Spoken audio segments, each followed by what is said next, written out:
सखी हो चल लेकिन साग खोटे चला जाओ। सही का तो का दाल भात खा के मन भर हाँ। साग खोट लिया अच्छा पथ ठीक है साग खोट नहीं हो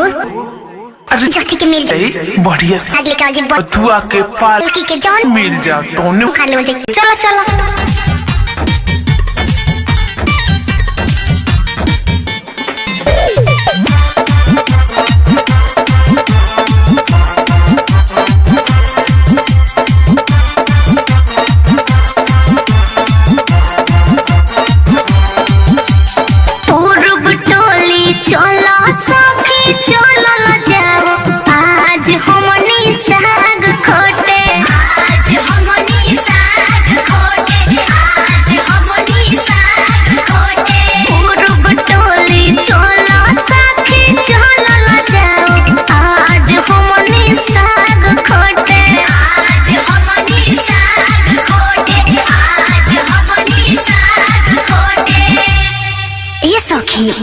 बात तो तू सही कहता रहो लेकिन केकर खेत में खोटे चलल जाओ अगर केहू देख ली तो डराता रू हमरा रहते वो हमरा रहते चलो ना हम सब देख ले चला चला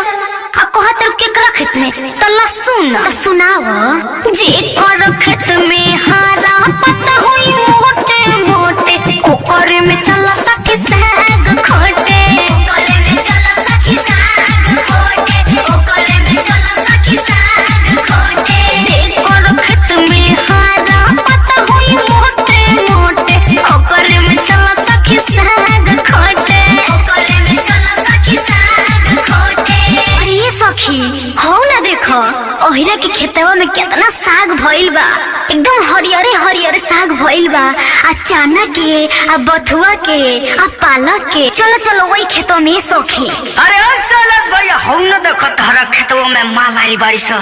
साग खोटे चिकन चिकन चलो ना लेवल जाओ चलो का लेबे रे हाल चाल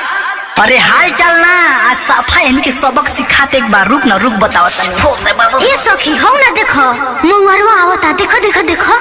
केने रे आवे देखो रे के हम तो देखिए ले ए हो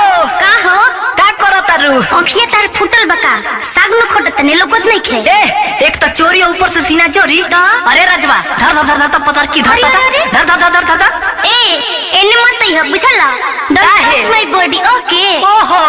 ए भैया ई तो इंग्लिश बोलती हो तनी तू को सुनाओ ना कनी का सुनाओ तो सुनाओ ना हमका छोड़ देम तारा के ना पकड़ ले रह ओ ठिको के चटा कर सट बिंदिया लीला खूब खोटा तारू बुची साग तू तो झर झर ठिको के चटा कर सट बिंदिया लीला तो हाथ लग ले तारू बुची साग तू तो झर झर तनी बोल हम संभार के टका कर संभार के बुल खेत हवे का तोर भतार के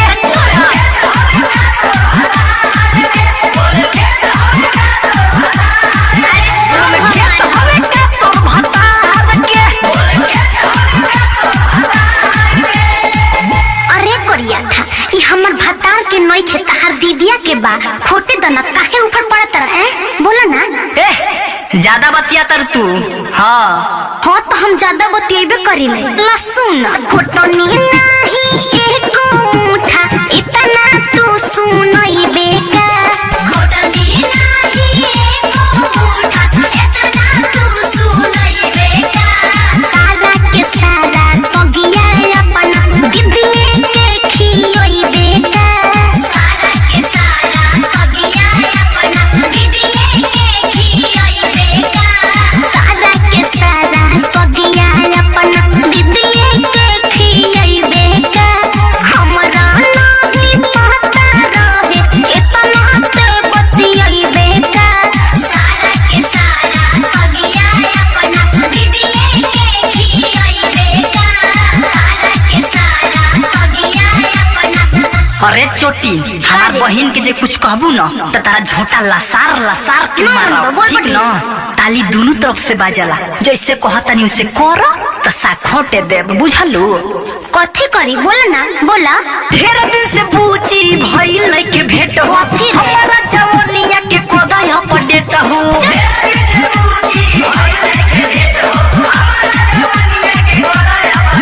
पैसा कौड़ी नहीं छोड़ी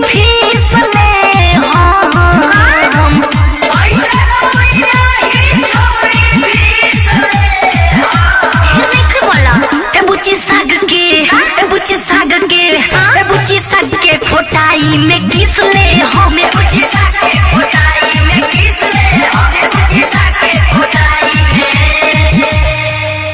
अच्छा चुमन ले बा। हाँ दे दो। तरन चप्पल मुंह फोना बुझला। बाप रे बाप चुमन ली हन। दे दो। मुंह दिखला शीशा में पर। देखले बनी। अरे ये सखी गरियाव ने गे तनी झाड़ के झोड़ के गरियावे के बानर लेखा मुंह बाप अच्छा। सखी के सा।